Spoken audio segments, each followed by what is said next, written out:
Ники е на 21 години и отива на протеста сам.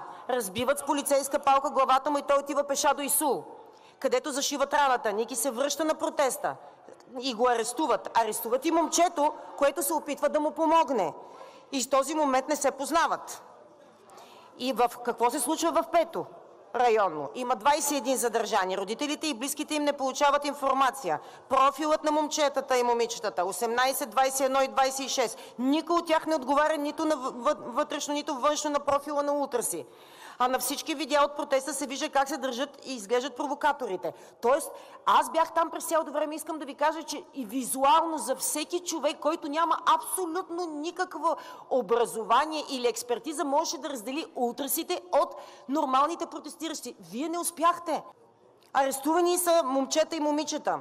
Момчета заплашени от полицай, че може да ги изкорми, докато си изваждал ножа, за да разреже връзките на анцузите им. Това момче има име.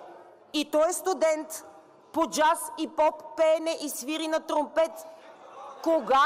Кога това момче стана... Кога влезе във вашето профилиране подобно момче? Най-възмутителен обаче е арестът на 2 момичета в Пето районно управление. Били са закопчани в продължение на цяла нощ за парното с още 10 момчета в килия. Още 10 момчета в килия, 2 момичета, вързани за парното.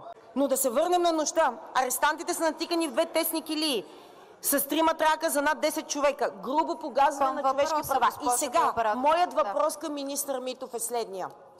Господин Митов, ако вземе да се окаже, че лицата или голяма част от лицата, а може и всички, не просто не отговарят на профила на ултраси, не просто нямат никакво отношение към всичките зулуми, които бяха извършени, вие ще си подадете ли оставката